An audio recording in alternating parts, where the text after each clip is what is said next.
शारिक कैफी साहब की एक नज्म नए साल की मुनासबत से।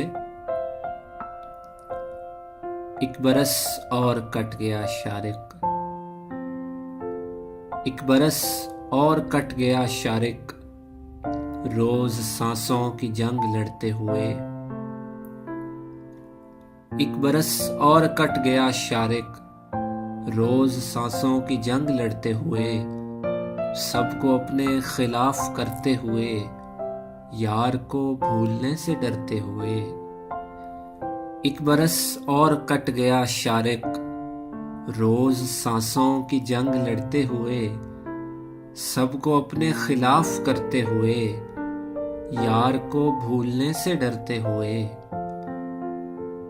और सबसे बड़ा कमाल है ये, सबसे बड़ा कमाल है ये, सांसें लेने से दिल नहीं भरता, अब भी मरने को जी नहीं करता।